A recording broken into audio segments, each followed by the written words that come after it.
menyanyikan lagu Indonesia Raya. Hadirin dimohon berdiri.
Hadirin dipersilakan duduk kembali.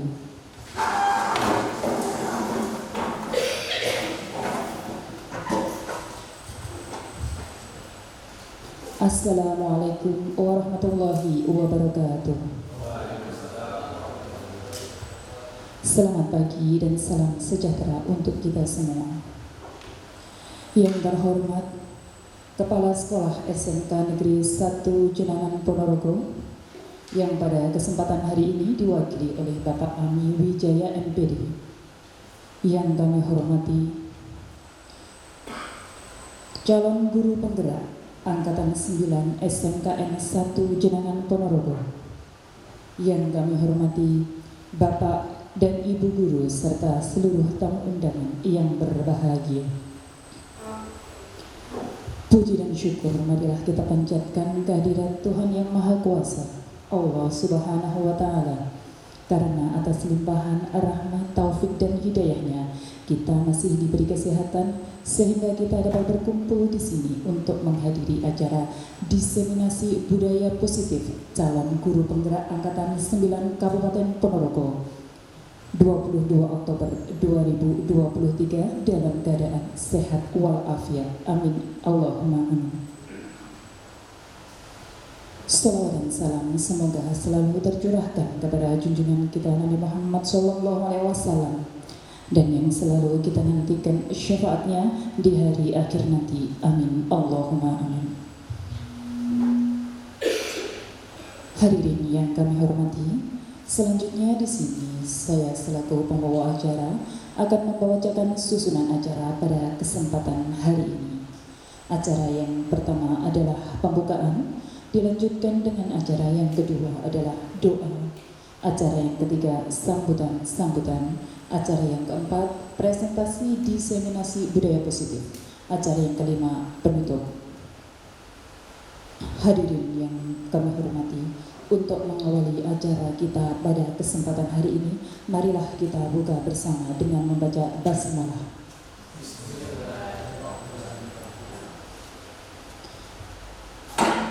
Dilanjutkan dengan acara yang kedua adalah doa. Doa mohon izin akan saya pimpin dari sini. Saya mengharap ridho Allah Subhanahu wa Ta'ala. Marilah sejenak kita menundukkan kepala seraya berdoa di dalam hati. Berdoa mulai.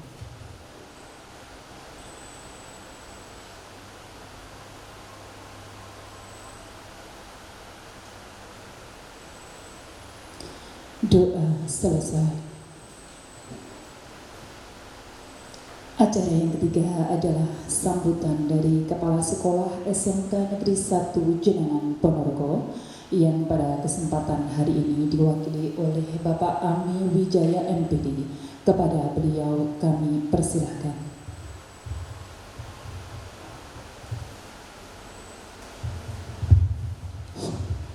Bismillahirrahmanirrahim. Assalamualaikum warahmatullahi wabarakatuh. Alhamdulillahirabbil alamin wa bihi nasta'in ala amri dunya waddin. La haula wala quwata illa billahil aliyyil azim. Amma ba'du. Yang kami hormati Bapak-bapak calon guru penggerak angkatan 9 Kabupaten Ponorogo dari SMK Negeri 1 Jenangan Ponorogo, Ibu Bapak Guru SMK Negeri 1 Jenangan Ponorogo yang berbahagia.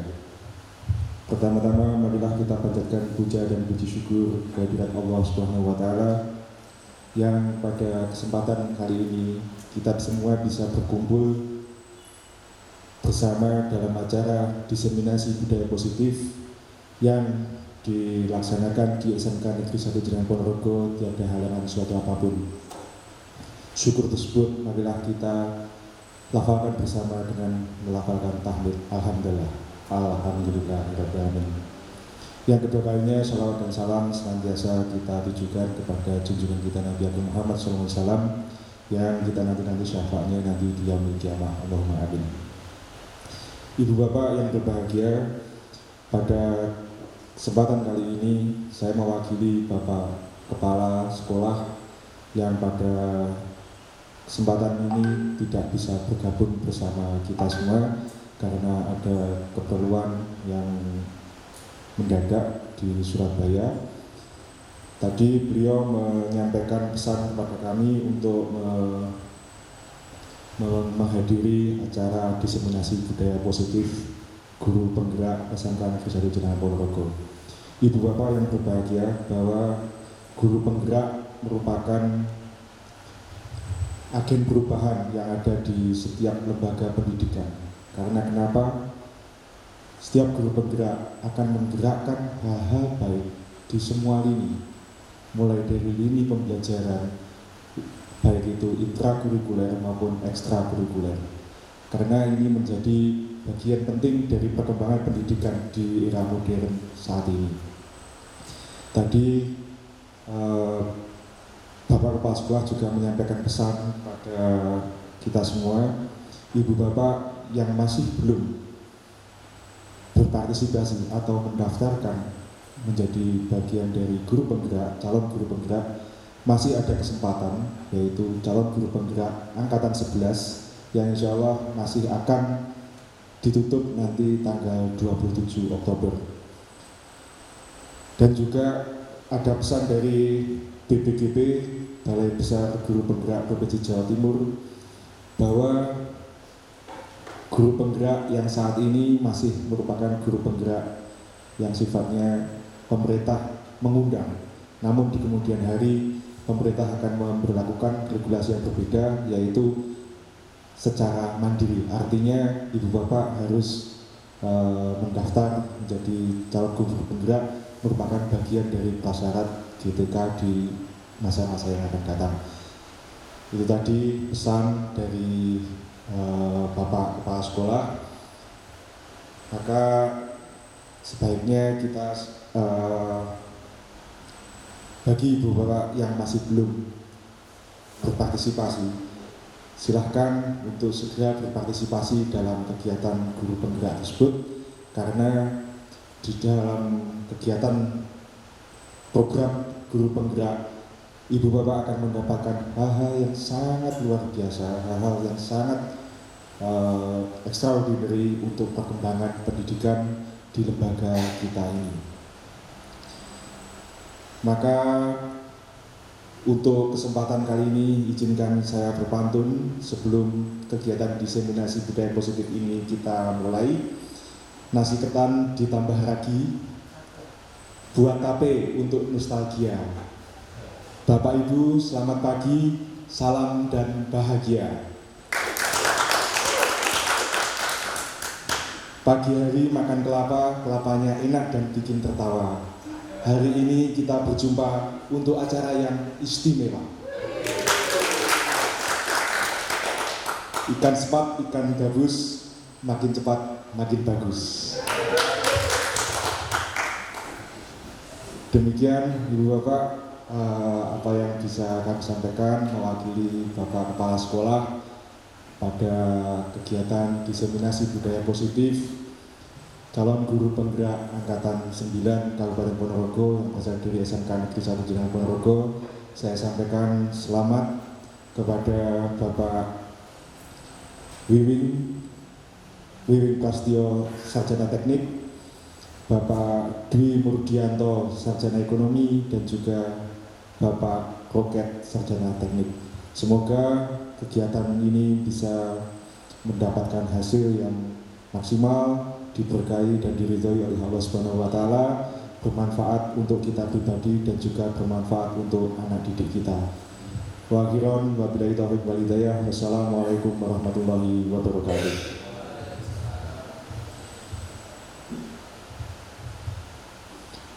Disampaikan terima kasih untuk pencerahan dan wejangannya ya Bapak. Tidak lupa juga terima kasih untuk pantunnya yang sudah membuat kita bahagia dan tertawa.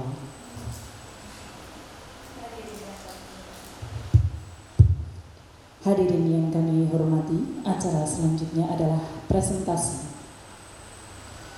Presentasi diseminasi budaya positif akan disampaikan oleh Bapak Dwi Murdianto SPD. Kepada beliau waktu dan tempat kami persilahkan. Assalamualaikum warahmatullahi wabarakatuh. Waalaikumsalam warahmatullahi wabarakatuh. Mohon maaf Bapak Ibu semuanya. Di hari Minggu ini harusnya Bapak Ibu di rumah santai dengan keluarga, tapi dengan adanya undangan mendadak mungkin ya Bapak Ibu, di hari Minggu harus datang ke sekolah untuk berbagi atau sharing tentang budaya positif ini. Sekali lagi saya ucapkan terima kasih untuk Bapak Ibu semuanya yang hadir di sini. Oke Bapak Ibu semuanya, masih semangat ya? Alhamdulillah. Oke Bapak Ibu, sebelum saya mulai ini nanti akan saya bagi menjadi 3 kelompok. Kita akan adakan permainan dulu biar tidak jenuh dulu ya Bapak Ibu. Jadi di sini di kelompoknya Mas Jona ini adalah kelompok wik ya. Kelompok wik ya. Nah, di sini ya Mbak Indra ini kedua bangku ini adalah kelompok wek ya. Terus Mas Hafiz ini adalah kelompok walk ya. Wik, walk, wek dan walk. Itu nanti permainannya seperti apa Bapak Ibu? Jadi permainannya kita akan merubah lagu potong bebek angsa sesuai dengan kelompoknya masing-masing.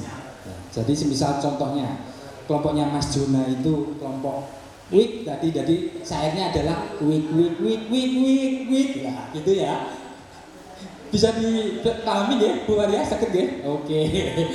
Jadi nanti siapa kelompok mana yang saya tunjuk itu nanti yang akan mengganti syairnya dengan lagu syair lagu potong bebek angsa dengan itu tadi ya, sesuai kelompoknya. Oke, bisa dimulai Bapak Ibu?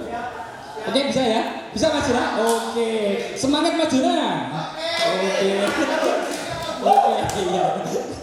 Oke, kita mulai ya Bapak Ibu.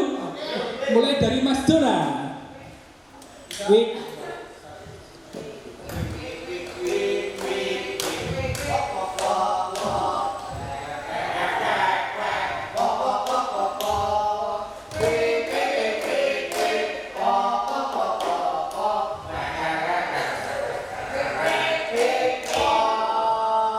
Terima kasih. Terima kasih. Oke Bapak Ibu semuanya, terima kasih. Kita ke budaya positif ya Bapak Ibu semuanya. Saya di sini bukan untuk menggurui Bapak Ibu semuanya, karena Bapak Ibu semuanya pasti sudah paham dengan yang namanya budaya positif. Jadi saya di sini hanya untuk sharing saja Bapak Ibu ya. Oke, mengenai budaya positif tentunya Bapak Ibu semuanya pasti bertanya-tanya kenapa kok Pak Dwi memberikan sharing tentang budaya positif. Pasti Bapak Ibu bertanya-tanya, lah kok ya kok positif? Ya kan? Ya oke. Itu memang yang terjadi sekitar 2 sampai 3 bulan ke belakang. Sebelum saya mengikuti guru penggerak ini, memang budaya positif ya kita tahulah, saya sering datang terlambat dan sebagainya ya. Bu Padia, Pak Jonan pasti tahu kalau kita di belakang kayak gimana. Tapi alhamdulillah Bapak Ibu setelah 2-3 bulan setelah saya mengikuti guru penggerak ini, alhamdulillah sedikit demi sedikit alhamdulillah mulai berubah Bapak Ibu ya, dengan materi-materi yang guru penggerak yang sangat luar biasa ya. Contohnya saja yaitu seperti yang disampaikan pemateri sebelumnya tadi, yaitu tentang filosofi Ki Hajar Dewantara ya. Apalagi kurikulum kita sudah kurikulum merdeka, jadi pembelajaran itu harus berpusat pada murid. Jadi itu salah satu yang saya terapkan untuk perubahan yang dulunya saya itu sering teacher center atau metodenya ceramah, tapi sedikit demi sedikit akan saya rubah menjadi budaya yang positif, yaitu berpusat kepada murid Bapak Ibu. Latar belakang untuk budaya positif ini adalah saya mengambil, kalau tadi di pertama itu adalah budaya klik, tapi di sini saya akan mengambil AI. Apa itu AI? Artificial Intelligence. Pasti di Bapak Ibu semuanya di sini sudah paham atau minimal sudah tahulah apa yang dimaksud dengan AI. Ya. AI itu adalah kecerdasan buatan Bapak Ibu. Semenjak tahun 2020 AI mulai berkembang di Indonesia, itu sangat membantu kita semuanya untuk membuat pekerjaan kita semakin cepat. Contohnya saja Bapak Ibu, kita kemarin sempat ngobrol-ngobrol, sempat ngomong-ngomong di belakang di TPTU sana ya. Mungkin Bapak Ibu di sini juga pernah hadir ya di sini ya. Yang hadir di sini itu ada di belakang. Kita membahas tentang yang namanya membuat presentasi atau PPT itu hanya dalam hitungan detik. Leres apa betul Mas Juna?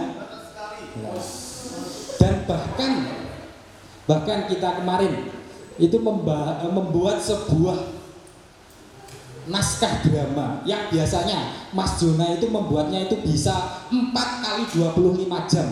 Bisa. Gulung komik, koprol pun bisa. Kadang itu ya. Tapi dengan AI itu cuma hitungan detik. Tinggal generate itu sudah. Betul Mas Jona? Biasanya sampai kalau membuat naskah itu berapa? Biasanya saya itu kalau bikin naskah itu sampai paling nggak minimal itu 3 hari. Ya. Itu saya harus berpikir panjang, harus ada istilahnya apa namanya bersemedi dulu gitu kan. Tapi dengan bantuan AI ini tinggal klik menjawab pertanyaan-pertanyaan, langsung jadi teman-teman. Keren sekali. Itu berapa duit saya jadi tahu itu. Terima kasih Mas Juna. Ini memang betul ya, Bapak Ibu ya. Kemarin kita sempat untuk kita memberikan sharing saja kepada teman-teman. Karena apa? Murid-murid kita di belakang sana itu sudah menguasai yang namanya AI ini Bapak Ibu ya. Contohnya saja nanti yang guru matematika atau guru fisika ya, itu ada contoh soal tinggal dipoto jebret, di generate itu sudah keluar, diket, jawab, zret, sampai langkah-langkahnya sampai keluar jawaban yang benar. Itu tentunya akan membawa dampak ya Bapak Ibu. Kalau dampak positif oke, kita nggak apa-apa dampak positif oke. Tapi dampaknya itu adalah dampak negatif, tentunya akan membawa yang kurang baik untuk peserta didik kita. Kira-kira kayak gitu Bapak Ibu ya. Jadi semisal kita inginnya mengerjakan secara manual saja ya, dengan Bapak Ibu memberikan soal yang harusnya dikerjakan 10-15 menit, tapi dengan bantuan AI ini tinggal foto jebret, anak-anak generate sudah keluar. dia sudah bisa tidur, main game dan sebagainya. Itu ya yang mendasari saya untuk berbudaya positif di sini, Bapak Ibu. Oke, Bapak Ibu, budaya positif yaitu nilai-nilai keyakinan dan kebiasaan-kebiasaan yang berpihak pada peserta didik agar mereka dapat berkembang menjadi pribadi yang kristis, penuh hormat dan tanggung jawab. Ini Bapak Ibu ya, penjelasan dari budaya positif. Oke Bapak Ibu semuanya, di sekolah-sekolah, terutama di sekolah-sekolah yang ada di Ponorogo pasti sudah ada yang namanya bentuk-bentuk budaya positif. Kebetulan kita ada di SMKN 1 Jenangan, kita sudah menerapkan bentuk-bentuk budaya positif. Yang pertama adalah sosialisasi 4point. Di sini sudah ada Bu Nina yang tiap tahunnya ya Bu Nina ya, ada untuk mensosialisasikan tentang sosialisasi 4point ini. Terus yang kedua ada kolaborasi 3 mapel. Ini yang terbaru ya. Ini yang terbaru dari program kita dengan Bapak Nurmat, Bapak Ami ya. Kita membuat kolaborasi 3 mapel yang sangat spektakuler kemarin, hasilnya luar biasa. Di sini juga ada Mas Zona juga kemarin sudah ikut ya. Hasilnya luar biasa dari untuk menampung kreativitas dari anak-anak kelas 12. Terus ada kegiatan ekstrakurikuler. Ya, jadi kita di sini di SMKN 1 Jenangan itu banyak sekali ekstrakurikuler. Contohnya ada janggala, reog, musik dan sebagainya, kita sudah tahu. Terus ini coaching klinik rekan sejawat seperti yang saya utarakan tadi di awal, kita juga sempat memberikan sharing-sharing kepada teman sejawat. Tentunya itu secara diam-diam hanya untuk berbagi ilmu saja, walaupun tidak resmi, kita tetap mengimbaskan kepada teman-teman atau rekan sejawat. Terus adanya kesepakatan kelas ini ya Bapak Ibu ya, kita juga sudah membuat yang namanya kesepakatan atau keyakinan kelas itu. Ini Bapak Ibu semuanya, mohon maaf Bu Nina, saya ambil fotonya di IG. Jadi ini bentuk budaya positif yang diterapkan di sekolah kita. Yang pertama ini adalah sosialisasi tentang 4 point ya Bu Nina. Itu di awal kelas 10 tahun ajaran ya, kelas 10 ini. Jadi ada sosialisasi 4 point di sini. Terus yang kedua ini adalah kolaborasi 3 mapel yang sudah kita selenggarakan tahun lalu. Ya, ini untuk kelas 12 ya, mau ujian semester, anak-anak minta untuk tidak hanya tes tulis tapi mintanya adalah bentuk portofolio. Makanya kemarin sempat ngobrol dengan Bapak Nurmat, harusnya seperti apa Bapak, mana solusinya atau kita membuat program apa. Akhirnya terjadi kesepakatan dengan Bapak Nurmat dan guru-guru mapel yang lain, kita membuat kolaborasi 3 mapel.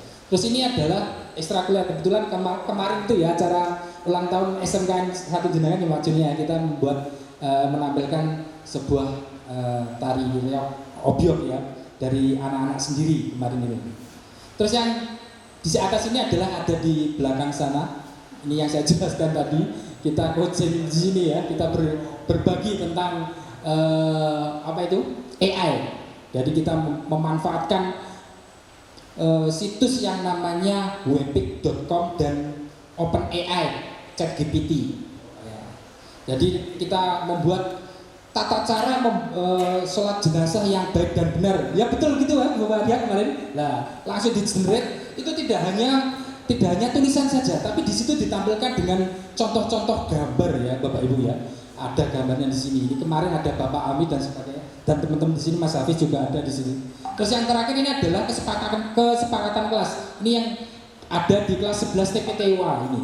Saya buat kesepakatan kelas atau keyakinan di sini ya. Ini jadi kesepakatan itu saya buat yang akan kita bahas nanti, dan nanti mungkin akan dipraktekkan oleh materi berikutnya Pak Roket nanti ya untuk prakteknya. Jadi ini sekilas saja.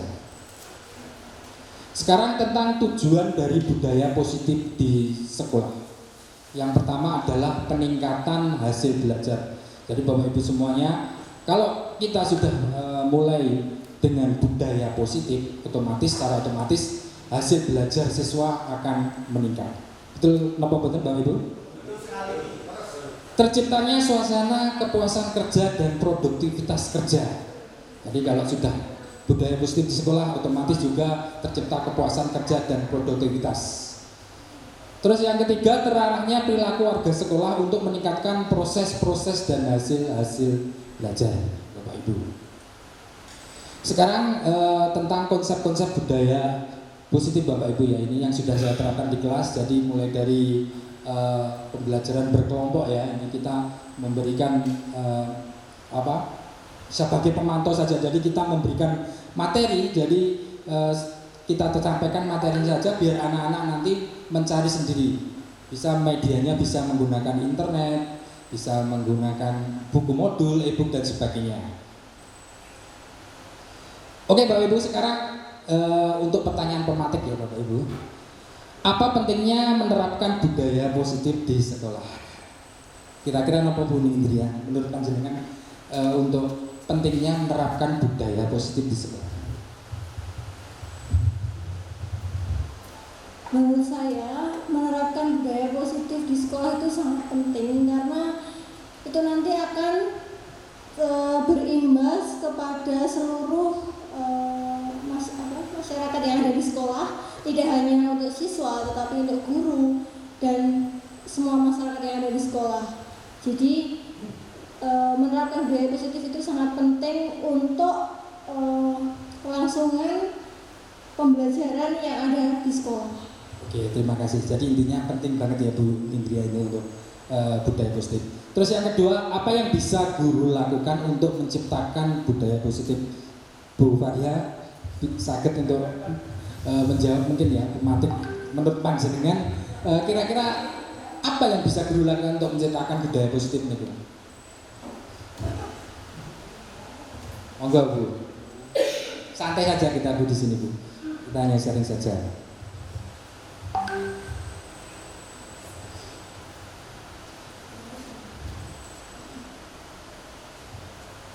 Untuk menciptakan budaya positif di sekolah, guru itu harus mampu untuk menuntun siswanya menanamkan karakter-karakter yang akan membentuk kepribadiannya nanti, Pak. Seperti itu. Berarti membentuk karakter-karakter ya, ini. membentuk karakternya, Pak. Oke, siap. Betul sekali ya Bu ya. Matur suwun. Terus yang ketiga, seperti apa pentingnya lingkungan positif di sekolah? Mas Rian, coba. Apa kira-kira pentingnya lingkungan positif di sekolah? Baik, untuk alasan apa pentingnya budaya positif di sekolah itu mungkin yang pertama untuk menanamkan, benar apa kata Bu Farah, untuk menanamkan karakteristik positif kepada peserta didik. Soalnya nanti apa yang kita praktekkan pasti akan dipraktekkan oleh peserta didik, Bapak. Mungkin seperti itu, Pak. Iya, betul sekali. Jadi intinya adalah penumbuhan karakter ya. Jadi budaya positif ini harus kita tanamkan kepada peserta didik kita ya. Kita harus mengulang, tidak hanya sekali, tapi harus berulang-ulang dalam membentuk karakter budaya positif ini. Oke Bapak Ibu, ini ada sebuah permainan lagi Bapak Ibu biar Bapak Ibu tidak jenuh ya, biar tidak jenuh Bapak Ibu. Jadi di sini ada sebuah permainan lagi. Ya, jadi nanti berpraktekkan berdua aja, Mas Jona sama Mas Rian aja ini nanti. Oke, kita praktekkan Mas Jona dan Mas Rian aja. Monggo Mas ke depan sini, nggak apa-apa berdua. Jadi Mas Jona nanti berperan sebagai A dan Mas Rian ini berperan sebagai B. Yang Mas Jona itu nanti berperan sebagai A, itu memegang sebuah barang berharga. Dan Mas Rian di sini berperan sebagai B, itu adalah merebut, ingin merayu lah, rayu pokoknya Mas Jona bengkek ya, ya, monggo rayu supaya Mas Jona atau Mas Jona mempertahankan, sedangkan Mas Rian ini untuk mengambilnya, merebutnya, bahkan menciumnya nggak apa-apa nanti. Nggak apa-apa. Saya ingin melihat apa yang terjadi. Tidak. Pak, kalau Bapak membuka kepada saya pasti akan memberikan sesuatu ke Bapak. Tidak akan. Bapak akan berikan saya. Tidak akan. Saya juga. Tidak akan. Kalau enggak Bapak berikan, nanti Bapak akan saya full. Tapi tetap saja tidak akan kuberikan. Kalau beliau akan saya berpaksa. Jangan. Kalau saat Terima kasih. Tepuk tangan Bapak Ibu semuanya. Sangat teatrikal sekali. Ya, oke Bapak Ibu, jawabannya ada di sini ya Bapak Ibu ya. Jadi jawabannya di sini adalah ada di sini Bapak Ibu semuanya ya.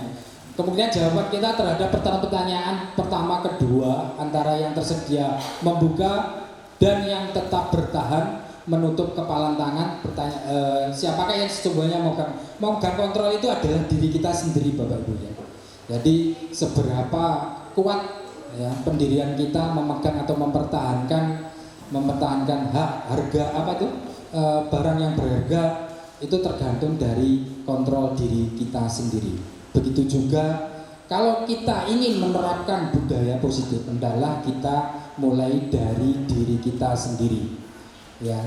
Jadi kalau apapun itu bentuknya, apapun itu peraturannya, kalau masih belum sadar dari dalam diri kita sendiri, maka sebaik apapun peraturannya, sekejam apapun peraturannya, itu pasti tidak akan merubah karakter budaya positif yang ada di diri kita atau di sekolah kita. Begitu mungkin jawabannya dari adegan panas tadi ya Bapak Ibu ya. Oke, silakan kita lanjut. Perubahan paradigma teori kontrol. Ya, jadi ini ada tentang perubahan paradigma teori kontrol. Yang pertama, guru mengontrol murid. Jadi di sini tugasnya kita adalah sebagai guru adalah untuk mengontrol murid kita atau peserta didik kita ya Bapak Ibu. Terus yang kedua, kritik membuat orang merasa bersalah dapat menguatkan karakter. Oke Bapak Ibu. Jadi di sini yang dimaksud kritik membuat orang merasa bersalah dapat membuat karakter ini. Jadi hendaklah ya diri kita dalam suatu permasalahan itu tidak harus diselesaikan dengan suatu kekerasan atau hukuman, tapi dengan kritik-kritik atau solusi-solusi yang membuat mereka bersalah dapat menguatkan karakternya. Gitu ya Bapak Ibu kurang lebih. Terus semua penguatan positif, efektif dan bermanfaat. Ya, jadi semua penguatannya itu bersifat positif, efektif dan tentunya bermanfaat untuk peserta didik kita. Terus yang terakhir, orang dewasa memiliki hak untuk memaksa. Itu ya Bapak Ibu untuk perubahannya. Terus sekarang perubahan paradigma itu dari stimulus kontrol menjadi teori kontrol Bapak Ibu. Di sini ada beberapa pernyataan ya Bapak Ibu dari stimulus kontrol, stimulus respon. Realitas kebutuhan kita sama, tapi di teori kontrolnya realitas kebutuhan kita berbeda. Terus semua orang melihat hal yang sama, itu di stimulus responnya. Stimulus kontrolnya setiap orang memiliki gambaran berbeda, itu Bapak Ibu. Kita mencoba mengubah orang agar berpandangan sama dengan kita, itu stimulus responnya. Stimulus kontrolnya, kita berusaha memahami pandangan orang lain tentang dunia. Stimulus responnya, perilaku buruk dilihat sebagai suatu kesalahan. Stimulus kontrolnya, semua perilaku memiliki tujuan. Stimulus responnya, orang lain bisa mengontrol saya.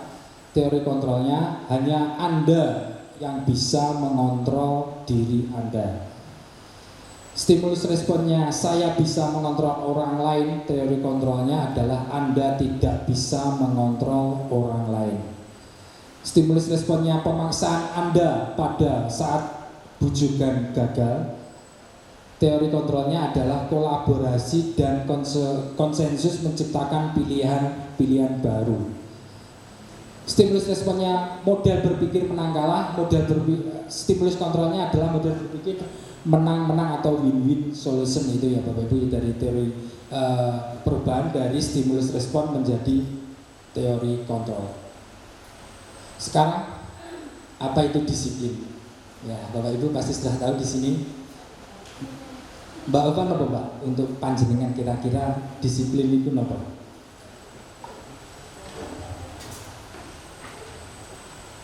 Menurut saya, disiplin itu adalah rasa kepatuhan terhadap aturan atau pengawasan dan pengendalian Pak Dwi. Mungkin di sini Bu Nina dari tim Tatip bisa memberikan gambaran tentang disiplin itu nopo.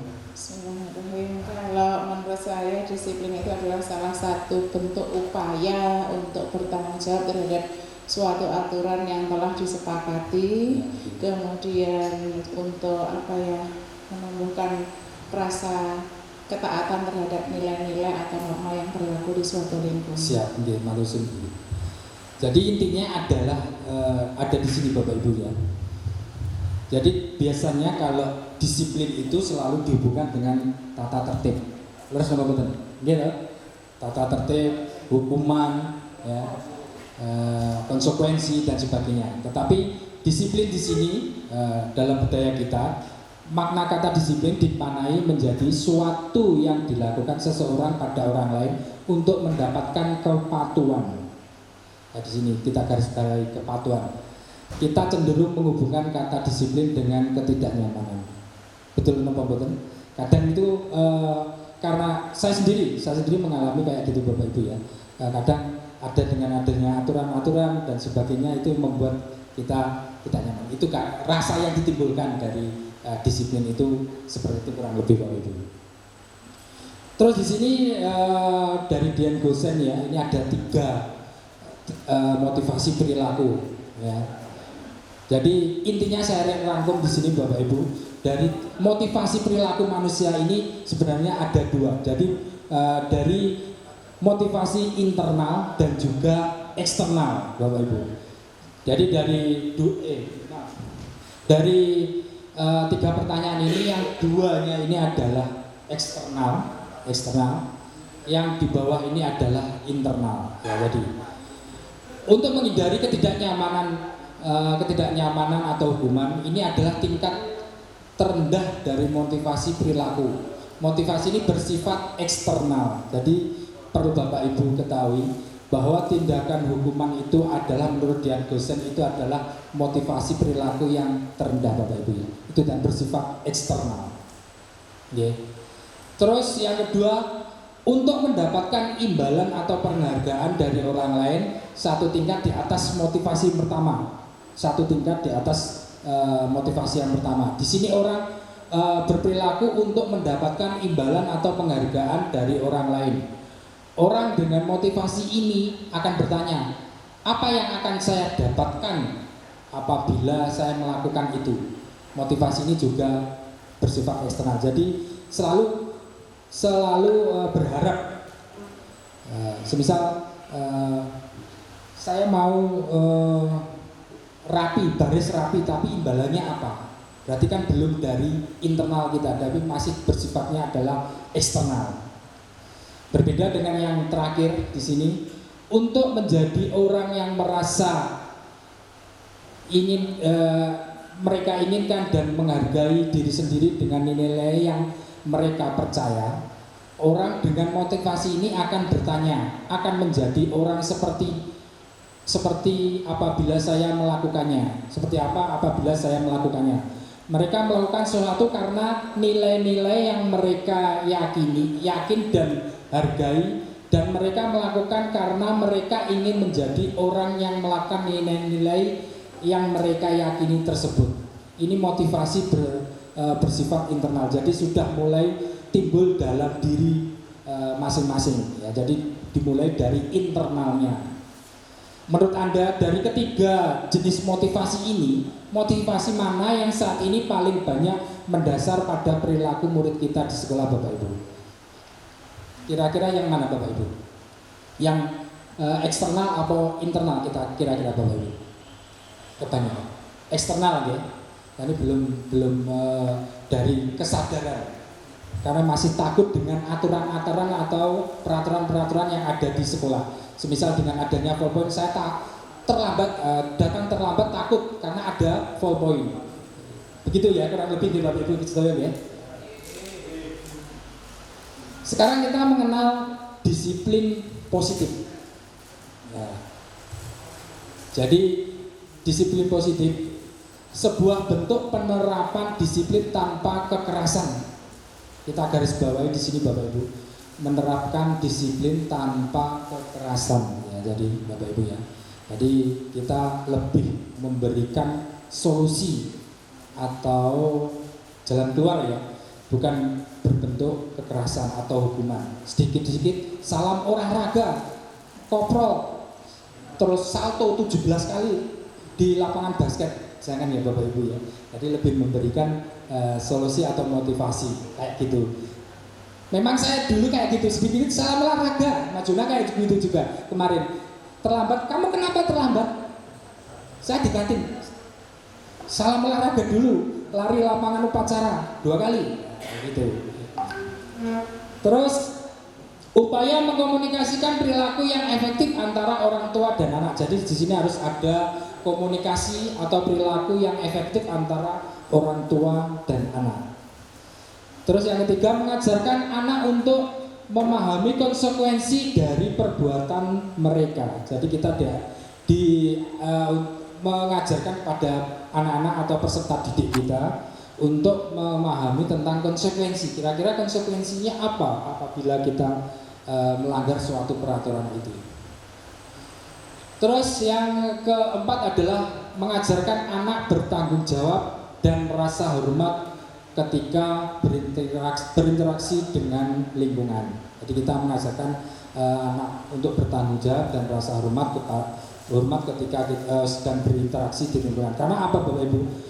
Nantinya anak-anak kita semuanya ini adalah akan kembali kepada lingkungannya. Kalau kita di sekolah kita tidak mulai mengajarkan anak-anak untuk bertanggung jawab dan merasa hormat, nanti kalau kembali ke lingkungan pasti tidak akan ada karakter tersebut di lingkungan, karena akan menimbulkan suatu budaya yang negatif tentunya ya Bapak Ibu.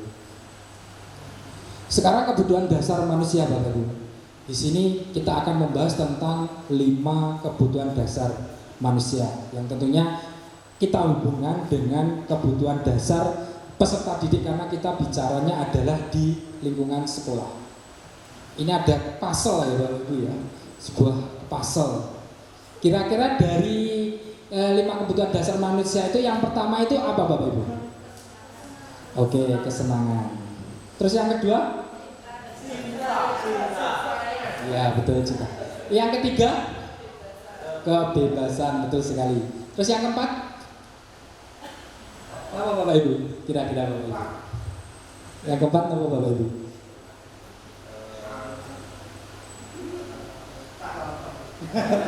Bapak? Yang keempat apa? Apa Pak Roket? Pak Roket yang memahami materi ini, yang sebenarnya yang paling memahami dari kita itu Pak Roket ini. Kenapa Pak Roket?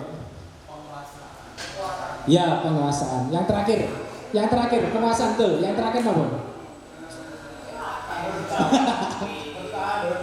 Ya, bertahan hidup. Jawabannya adalah ini Bapak Ibu ya. Ada kesenangan, ada cinta dan kasih sayang, ada kebebasan, ada penguasaan, ada bertahan hidup. Oke Bapak Ibu. Jadi kesenangan di sini ya adalah kebutuhan untuk merasa senang, di mana murid-murid kita di dalam kelas supaya bisa kita merasa senang itu harus kita menimbulkan rasa-rasa itu ya Bapak Ibu ya. Karena itu sesuai dengan kebutuhan. Kadang anak-anak koken dolanan HP dan sebagainya. Kenapa? Itu karena rasa senangnya terhadap materi yang disampaikan itu mungkin kurang mengena. Jadi timbullah suasana yang kayak gitu. Terus cinta kasih sayang itu adalah kebutuhan untuk diterima, memberi dan menerima kasih sayang berkoneksi. Itu ya Bapak Ibu. Terus kebebasan, kebutuhan akan pilihan, kemandirian, otonomi, kebutuhan akan pilihan, kemandirian dan otonomi. Itu ya Bapak Ibu ya, kebebasan itu. Terus sekarang penguasaan. Penguasaan itu adalah kebutuhan pengakuan atas kemampuan prestasi diakui. Ya. Terus bertahan hidup, kebutuhan fisiologis, contohnya rasa lapar, terus fisiologis rasa aman. Di sini ada contoh pemenuhan kebutuhan dasar Bapak Ibu. Ya, jadi di sini ada contoh kasus.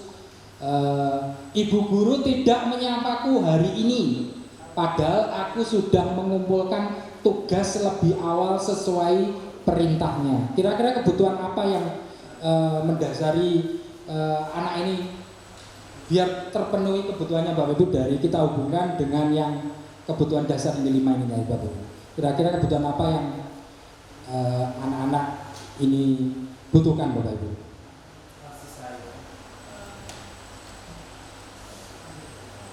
Kira-kira apa Bapak Ibu?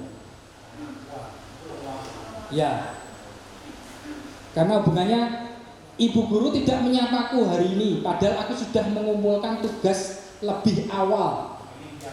Ya, berarti adalah penguasaan, kebutuhan pengakuan atas kemampuan prestasi diakui. Itu Bapak Ibu. Terus yang kedua, kasus yang kedua, aku tidak semangat belajar di kelas karena Pak Guru menerangkan pelajaran terlalu monoton, bikin mengantuk saja. Kira-kira kebutuhan apa Bapak Ibu? Maaf. Maaf, salah pencet. Kira-kira dari 5 ini apa Bapak Ibu? Apa? Ya, kebutuhan merasa senang, kesenangan. Terus yang terakhir, gambarku terlalu bagus dan mendapat nilai A. Kok tidak diberi ucapan selamat oleh Pak Guru ya? Sedangkan teman yang lain dapat nilai B malah diberi ucapan selamat. Kira-kira kebutuhan apa Bapak Ibu?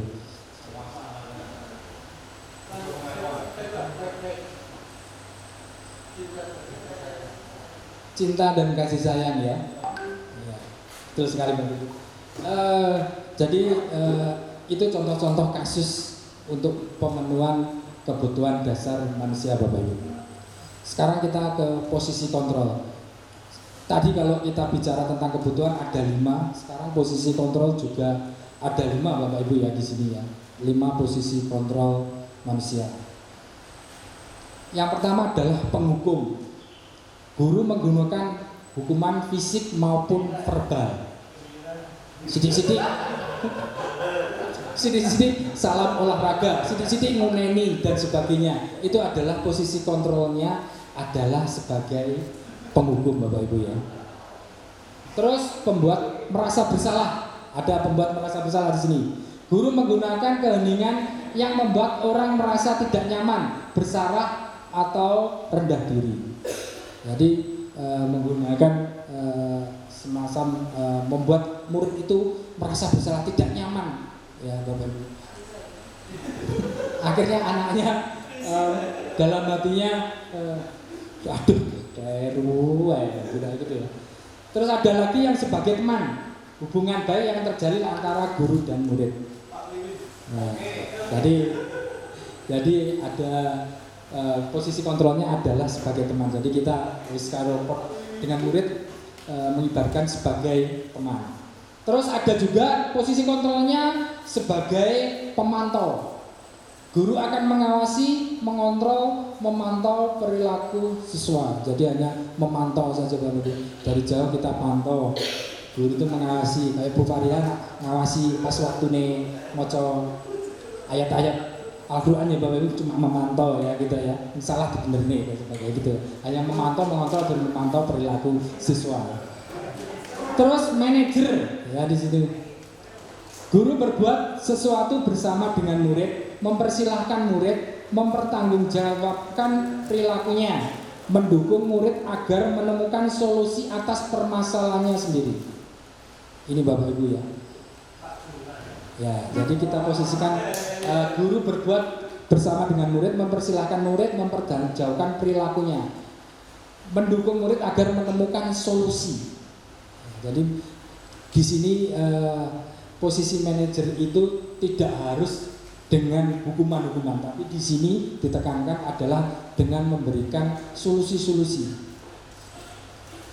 Jadi dari kelima ini Bapak Ibu semuanya, kira-kira Bapak Ibu berada di posisi kontrol yang kayak gimana? Kira-kira dari Mbak Seli dulu Mbak. Kira-kira Sapian ada di posisi mana ini kira? Penghukum, pembuat merasa bersalah, teman, pemantau atau manajer kira-kira Pak? Jujur Mbak, kita semua di sini sharing, kita belajar saja.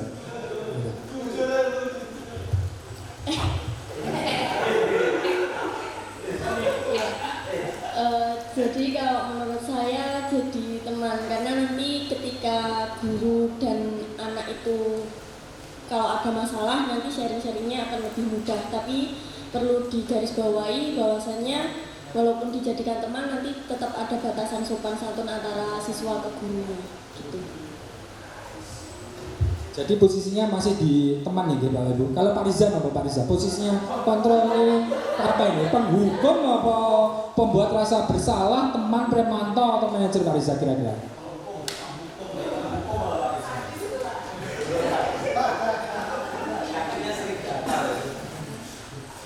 Kalau saya kondisional, Pak. Kadang sebagai teman, kadang membuat rasa bersalah, kadang menghukum. Kalau saya pribadi yang paling sulit itu manajer, Pak.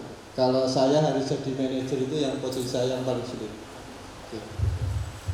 Oke, terima kasih Mbak Seli dan juga Mas Riza.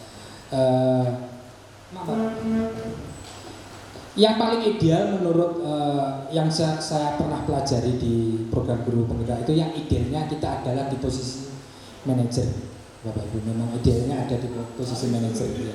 Tapi itu paling sulit kita terapkan. Kita semua masih belajar. Saya, Pak Wiwin, Pak Roket itu masih belajar, tapi masih sering salam olahraga gitu, kayak gitu ya. Salam olahraga. Yang sering-sering saya lakukan adalah salam olahraga. Ya. Lari lapangan basket, salto 17 kali dan sebagainya, itu yang sering-sering kita lakukan. Terus sekarang bicara tentang keyakinan kelas Bapak Ibu. Nah, ini yang pernah saya terapkan di kelas anak wali saya juga sudah saya buatkan keyakinan kelas ini Bapak Ibu ya. Kelas 11 TB SMP sudah saya buatkan. Jadi itu nanti keyakinan kelas itu harus dibawa karena ke kelas kita itu adalah berpindah-pindah Bapak Ibu. Jadi saya buat tak suruh ngeprint, dilaminatin dengan tanda tangan saya dan ketua kelas. Dan juga di kelasnya Pak Juna 11 TPTUA kemarin sempat ditempel dan akhirnya copot kena angin itu ya, karena mungkin lemnya kurang kuat mungkin Pak Juna itu kemarin. Jadi keyakinan kelas itu awalnya adalah dari peraturan sekolah ini Bapak Ibu. Peraturan kelas, atau kalau peraturan kelas tidak ada, itu berawal dari peraturan sekolah. Kita munculkan dulu peraturan-peraturan sekolah, baru nanti akan kita tarik nilai kebajikannya, yaitu menjadi keyakinan kelas ini Bapak Ibu. Jadi munculkan dulu peraturan, baru ke keyakinan kelas. Setelah dari keyakinan kelas ini nanti akan timbul lingkungan positif. Tentunya lingkungan positif di sini adalah lingkungan kelas. Terus baru kita budaya positif ini. Tentunya ini yang mencakup sekolahan kita ya Bapak Ibu. Dan itu dilakukan tidak hanya satu kali, tapi bertahap atau kontinu yang kita butuhkan Bapak Ibu. Oke Bapak Ibu, ada pertanyaan di sini. Keyakinan kelas dan peraturan kelas adalah hal yang sama? Betul atau salah? Kita cek jawabannya gitu Bapak Ibu. Salah Bapak Ibu. Kenapa? Karena peraturan kelas itu nanti awalnya munculnya dari keyakinan kelas itu berawal dari peraturan dulu, baru nanti kita tarik nilai kebajikannya, baru nanti muncul namanya keyakinan kelas. Ya, nilai-nilai kebajikannya. Terus sekarang keyakinan kelas berdasarkan nilai-nilai kebajikan atau prinsip-prinsip universal itu betul atau salah Bapak Ibu? Betul. Jawabannya betul sekali Bapak Ibu. Nah ini sekarang kita ada PR lagi nih Bapak Ibu ya. Apa nilai kebajikan atau keyakinan yang ingin diangkat dari peraturan-peraturan berikut? Contohnya menggunakan, ini adalah contoh peraturannya. Ini perumpamaan kita mau membuat keyakinan kelas ya Bapak Ibu. Jadi kita munculkan dulu peraturan-peraturannya ini dulu, baru nanti kita tarik nilai kebajikannya. Contohnya peraturannya adalah menggunakan helm mengendarai motor, itu nanti akan muncul nilai kebajikannya apa? Kira-kira apa Bapak Ibu? Menggunakan helm saat mengendarai motor. Keselamatan. Oke. Terus yang kedua, membuang sampah pada tempatnya. Kebersihan. Dilarang menggunakan kata-kata kasar. Sopan santun. Oke, kita lihat jawabannya di sini Bapak Ibu. Jadi ini adalah nilai kebajikan yang akan kita munculkan dari peraturan ini, yang nantinya akan menjadi sebuah keyakinan kelas. Jadi menggunakan helm saat mengendarai motor itu adalah nilai kebajikannya adalah keselamatan. Membuang sampah pada tempatnya, nilai kebajikannya adalah kebersihan. Dilarang menggunakan kata-kata kasar, selalu bersikap positif, hormat atau bisa sopan santun. Karena kita bukan pelajaran eksak yang pasti ya, jadi nanti tergantung Bapak Ibu nanti membuatnya dengan peserta didiknya kayak gimana. Kita bebas aja ya Bapak Ibu.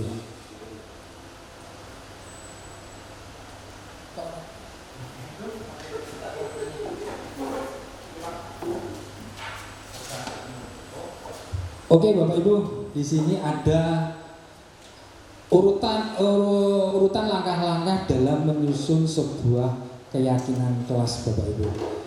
Ada berdiskusi mengenai gambaran perilaku yang mencerminkan keyakinan kelas, berdiskusi memunculkan peraturan-peraturan yang perlu ditaati warga sekolah, mengubah peraturan-peraturan menjadi kalimat yang lebih positif, berdiskusi mengenai peran seluruh warga kelas, meninjau ulang keyakinan kelas dari waktu ke waktu, menyarikan peraturan-peraturan menjadi kebajikan atau keyakinan kelas. Kira-kira urutannya kayak gimana ya Bapak Ibu, ini nanti kita urutkan kurang lebih seperti ini Bapak Ibu ya. Yang pertama, dalam menyusun sebuah keyakinan kelas, kita harus berdiskusi memunculkan peraturan-peraturan yang ditaati di sekolah. Jadi kita memunculkan dulu peraturan-peraturan yang ditaati oleh semua warga kelas Bapak Ibu. Seperti tadi ya, menghindari semisal datang tepat waktu dan sebagainya. Itu yang kita munculkan terlebih dahulu. Terus dari peraturan kelas itu nanti kita akan mengubahnya menjadi peraturan-peraturan menjadi kalimat positif. Itu langkah yang kedua. Jadi dari peraturan kita tarik kata-kata kebijakan ya untuk atau yang positif, mengubah peraturan menjadi kalimat yang positif. Terus yang ketiga adalah menyarikan peraturan-peraturan menjadi nilai-nilai kebajikan atau keyakinan kelas. Jadi kita mencarikan nilai-nilai kebajikan yang nantinya akan kita sepakati bersama dengan warga kelas. Terus yang keempat, berdiskusi mengenai gambaran perilaku yang mencerminkan keyakinan kelas. Jadi nanti kita berdiskusi di sini dengan peserta didik kita Bapak Ibu. Berdiskusi nantinya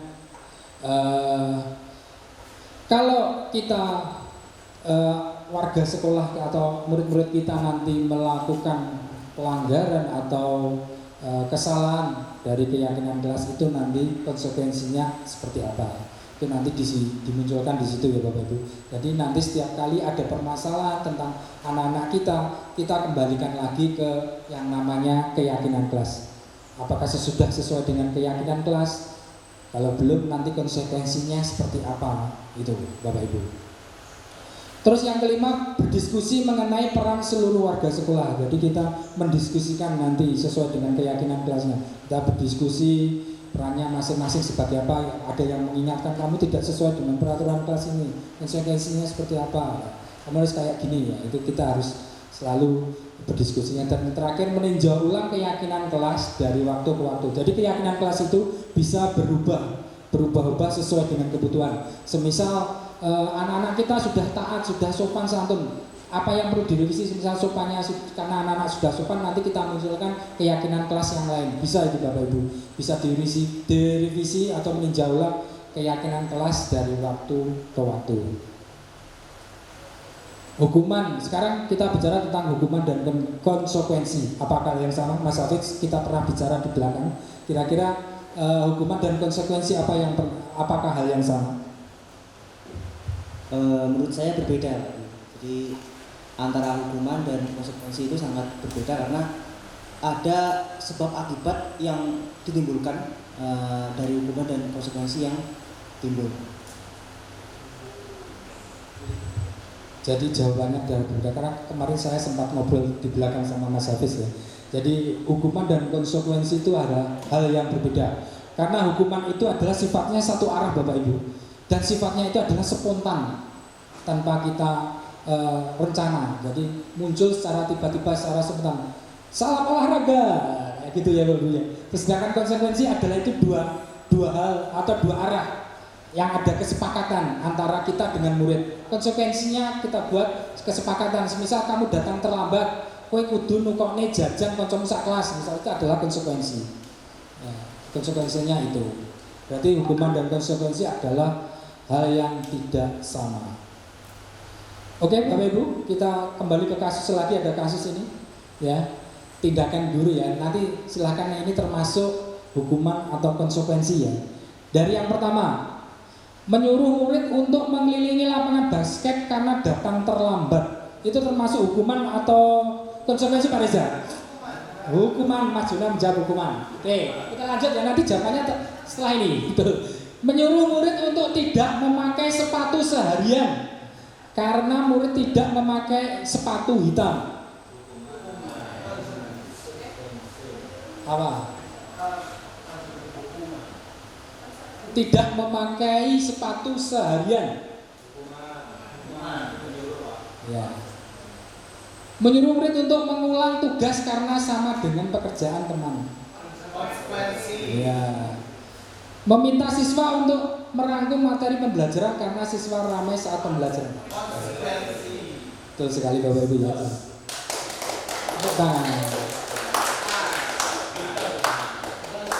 Memang guru-guru kita ini hebat Mas William, hebat sekali. Sekarang kita ke restitusi Bapak Ibu ya. Jadi selain hukuman, konsekuensi, kita juga diperkenalkan dalam guru penggerak itu yang namanya restitusi. Apa itu restitusi?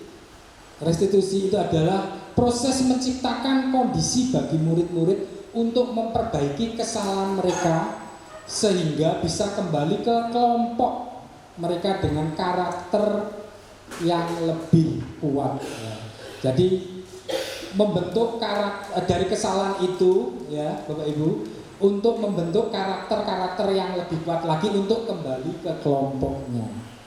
Itu harapannya. Jadi restitusi itu adalah dari kesalahan yang dibuat itu kita disuruh mencarikan solusi ya, dari permasalahan itu. Biar apa? Menimbulkan karakter yang kuat supaya mereka yang melakukan kesalahan itu bisa kembali ke kelompoknya dengan karakter yang lebih strong atau lebih kuat lagi. Itu harapannya Bapak Ibu. Ciri-ciri restitusi ya Bapak Ibu, bukan untuk menebus kesalahan, tapi untuk belajar dari kesalahan. Jadi bukan untuk menebus ya. Salah ya, lari, salah, tapi untuk belajar dari kesalahan. Terus memperbaiki hubungan. Itu ya Bapak Ibu. Terus ciri yang lain adalah tawaran, bukan paksaan. Kita menawarkan, kita kasihkan solusi, kita tawarkan ben ora terlambati piye, ben iso nggarap tugas tepat waktu itu gimana, itu kita tawarkan.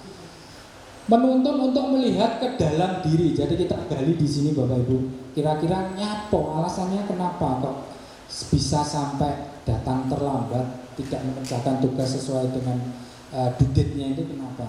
Itu kita tanyakan atau kita melihat dalam diri.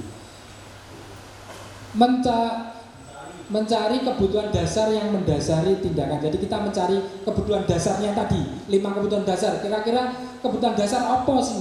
Apa yang belum dimiliki oleh peserta didik kita cari dulu, kita gali. Apa kok kurang seneng, apa kurang apa, butuh penguasaan atau gimana, butuh penghargaan dan sebagainya, kita cari dulu Bapak Ibu ya di sini. Cara untuk memperbaiki diri. Jadi di sini restitusi itu cirinya adalah untuk memperbaiki dirinya.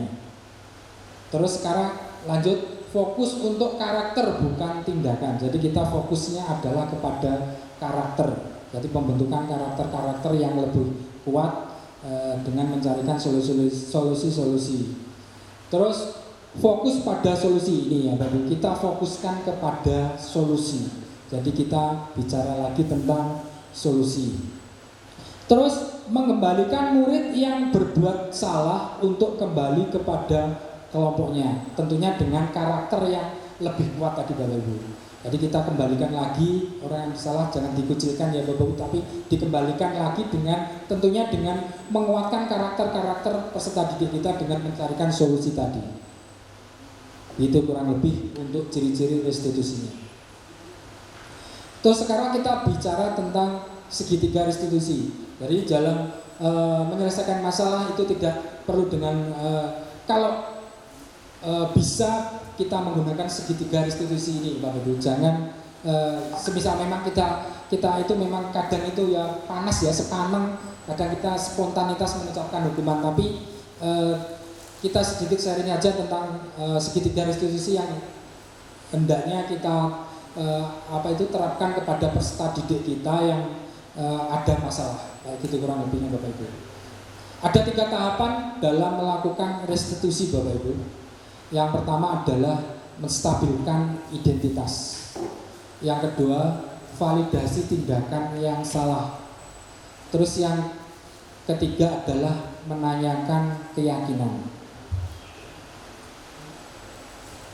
Oke Bapak Ibu, ini ada tahapan-tahapan dalam kita menerapkan 3 restitusi. Bahkan kita kemarin juga sempat untuk mempraktekkan membuat sebuah permasalahan, 2 permasalahan yang harus diselesaikan dengan segitiga restitusi. Kemarin saya, Pak Wiwing dan Pak Roken ini juga sempat membuat sebuah segitiga restitusi ya Bapak Ibu ya, dan harus diupload di PMM juga ya. Kemarin sudah kita buat. Jadi tahapan-tahapannya adalah yang pertama menstabilkan identitas ya, bertujuan untuk mengubah identitas anak yang gagal karena melakukan kesalahan menjadi orang yang sukses dan merasa sedih dan emosional sehingga mampu menggunakan fungsi rasionalnya. Contoh responnya, berbuat salah itu tidak apa-apa. Terus ada lagi, saya juga pernah membuat kesalahan. Saya juga pernah membuat kesalahan seperti itu. Terus contoh respon yang lain, saya ingin mencari solusi, bukan siapa yang salah. Ada juga kemarin saya sempat menerangkan, dari sini saya tidak akan mencari masalah denganmu, tapi saya ingin mencarikan solusi dari masalahmu. Itu juga bisa responnya kayak gitu Bapak Ibu. Terus yang kedua yaitu validasi tindakan yang salah. Itu adalah proses untuk memahami kebutuhan apa yang sedang berusaha dipenuhi oleh murid. Yang kedua, bukan berarti menguatkan tindakan yang salah itu pantas dilakukan. Namun di sini lebih menguatkan pemahaman kita akan alasan dari murid melakukan tindakan tersebut. Contoh responnya, kamu pasti punya alasan melakukan hal itu. Kamu boleh mempertahankan sikap itu, tapi kamu harus menambahkan sikap yang baru. Itu Bapak Ibu ya. Terus yang terakhir menanyakan keyakinan. Jadi di sini hubungannya lagi dengan keyakinan kelas yang kita buat. Jadi restitusi nanti kita hubungkan kembali dengan keyakinan kelas Bapak Ibu yang telah kita buat di kelas. Jadi solusinya adalah kita menanyakan tentang keyakinan kelas apa yang sudah dibuat. Proses di mana murid menghubungkan dirinya dengan nilai-nilai yang dipercaya. Nilai-nilai yang dipercaya di sini adalah nilai-nilai keyakinan kelas yang sudah dibuat di dalam kelas dan sudah disepakati antara guru dan murid. Contoh responnya adalah nilai apa yang kita percaya, apa keyakinan kelas kita. Jadi itu adalah contoh dari segitiga restitusi Bapak Ibu semuanya ya. Terima kasih Bapak Ibu semuanya sudah berkenan sampai hadir. Mungkin ini cuacanya juga panas. Kita akhiri Bapak Ibu. Mungkin dari Bapak Ibu ada pertanyaan mengenai materi yang telah disampaikan. Mungkin ada pertanyaan yang belum yang masih mengganjal, materi-materi yang masih mengganjal. Ada Bapak Ibu? Tidak ada? Oke, terima kasih Bapak Ibu, bergerak menggerakkan. Wassalamualaikum warahmatullahi wabarakatuh.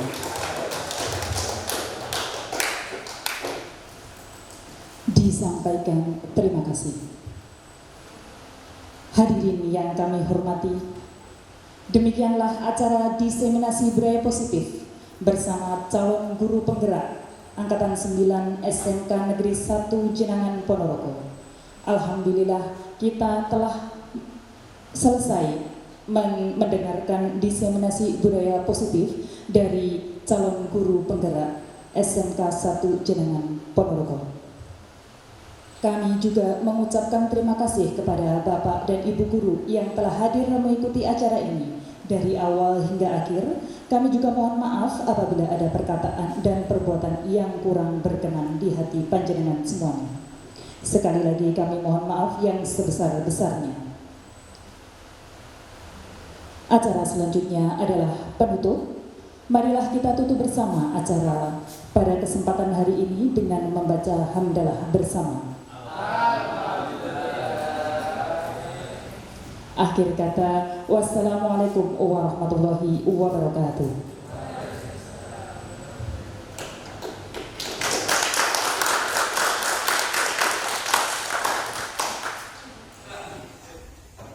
Selamat pagi anak-anak. Selamat pagi. Oke, sebelum kita mulai pelajaran, saya ingin berpantun dulu ya. Karena kita terlalu tegang. Daun salam dipetik di kebunnya Pak Mokas. Izinkan saya memberi salam, tolong dijawab dengan ikhlas. Assalamualaikum warahmatullahi wabarakatuh. Waalaikumsalam warahmatullahi wabarakatuh. Oke anak-anak, gimana kabarnya? Ada kendala untuk ini? Oke, ini sudah hampir memasuki pertengahan semester ya. Kita sudah berjalan hampir 3 bulan ya. Jadi sebentar lagi kita akan mengadakan apa? Ujian tengah. Oke.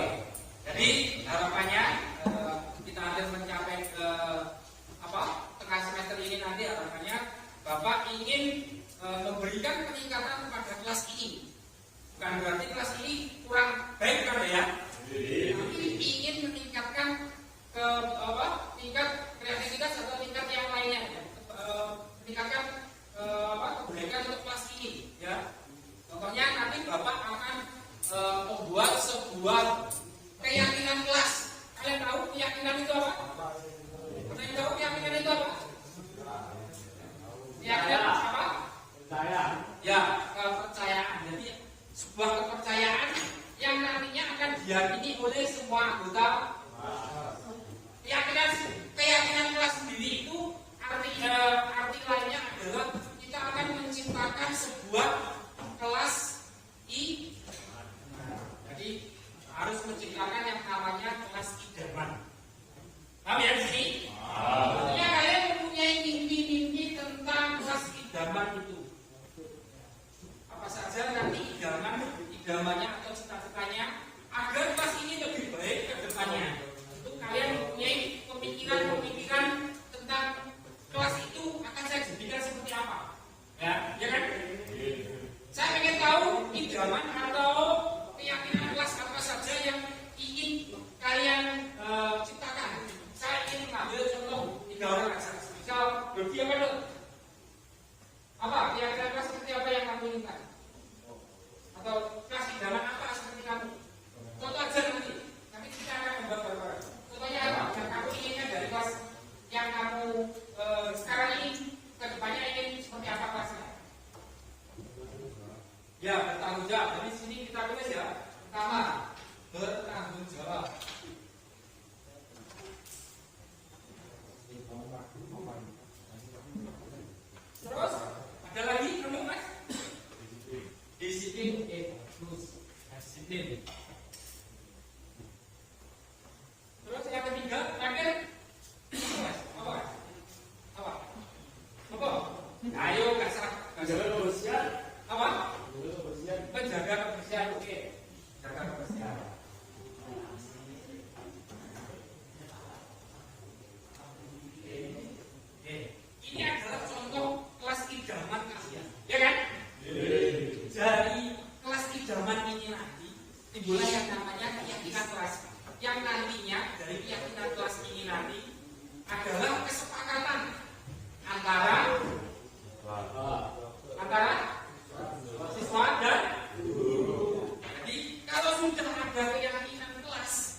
konsekuensi itu beda.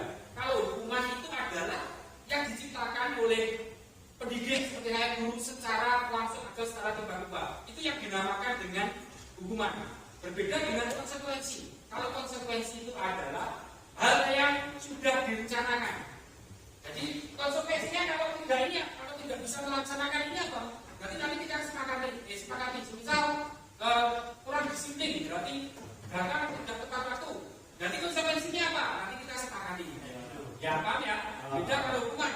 Kita disiplin, lari, lapangan, itu namanya hukuman. Jadi kita harus bisa membedakan antara hukuman dan konsekuensi. Ya? Untuk itu kita akan membuat yang namanya keyakinan kelas ya. Nanti di sini Pak Dwi akan membagikan kertas sticky note ini. Nah, jadi kertas sticky note ini nanti akan saya bagikan. Silakan kalian penuliskan kelas harapan, kelas impian, keyakinan kelas yang nantinya akan kita sepakati di sini. Kita diskusikan, kita ambil beberapa yang akhirnya nanti menjadi keyakinan kelas. Paham? Oke, ini akan saya bagikan.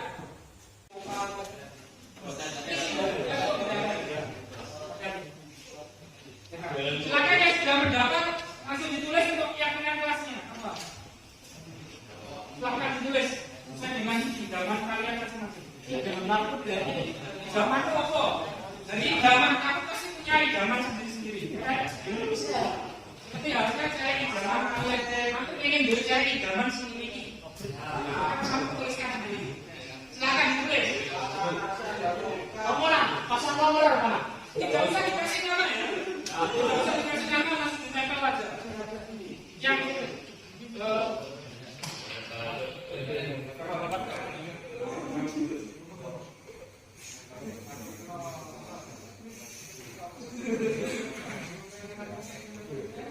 masih ditulis kan gambar? Ditulis, gambar kelamaan lagi.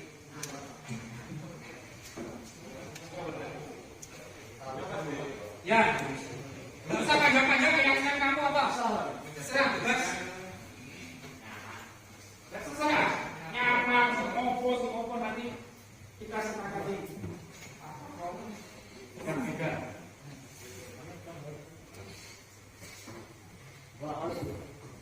Rasa ulang kali apa aja? Gimana? Tinggalnya TPA-nya rasa ditempel. Dan lucu.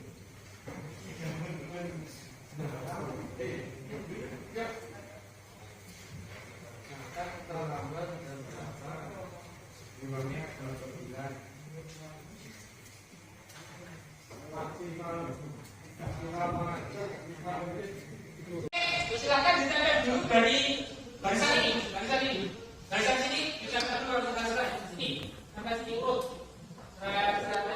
Sekarang dari sini baru nanti kami selesai baru lanjut ini. Sekarang apa ini pun soal arah sini lurus agak lurus rapi apa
Ini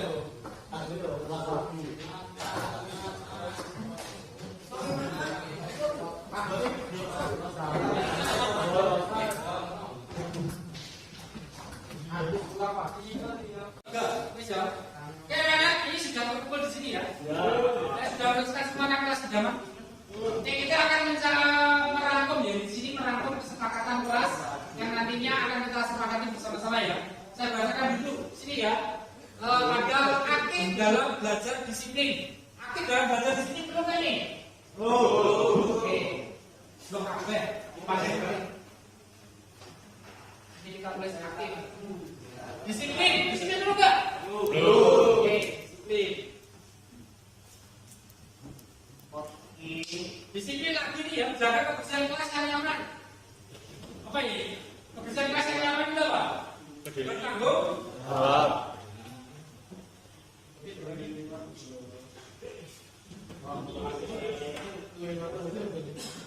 Terus bersih, tanggung jawab ya. Tepat waktu. Gimana? Tepat waktu atau disiplin sendiri? Tepat waktu. Tepat waktu ya.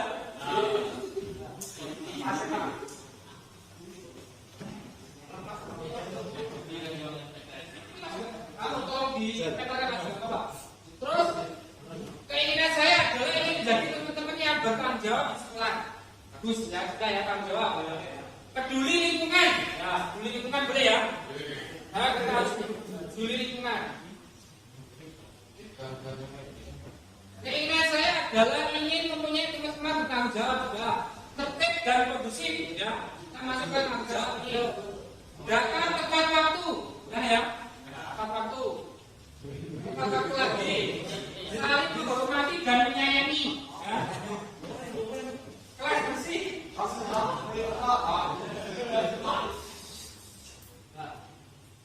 bersih. Aktif dalam pembelajaran. Aktif juga ya. Toleransi, disiplin aktif ya. Sudah rangkum di sini ya. Jadi kesepakatan kita membuat kelas yang aktif, disiplin, bertanggung jawab, tepat waktu dan peduli lingkungan. Setuju ya? Kan?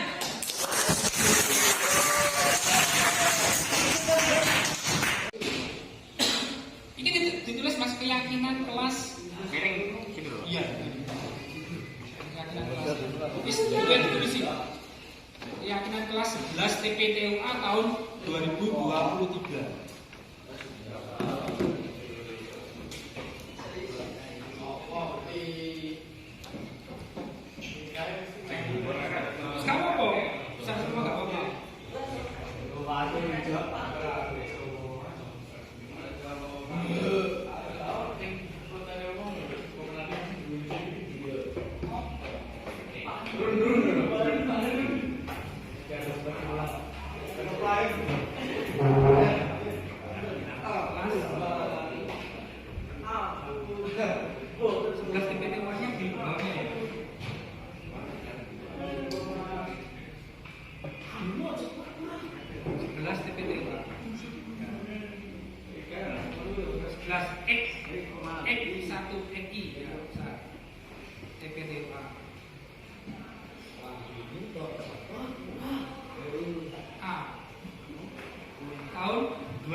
Nah, silakan di lem terus ditempelkan sini.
dengan kalian, ya.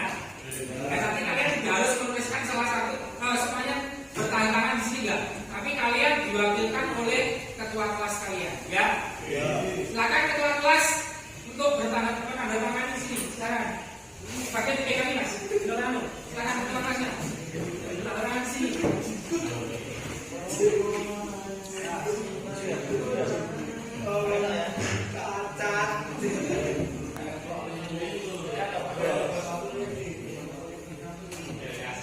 Sekarang saya ya, tolong buktikan.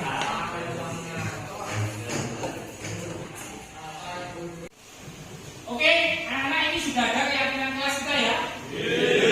Itu biar lebih sahnya ya, lebih sah kita baca bareng-bareng. Kita ikrarkan ya. Tolong nanti diikuti saya ya. Keyakinan kelas 11 TPTA tahun 2023. Toleransi tepat waktu, tanggung jawab, aktif, peduli lingkungan, STJ.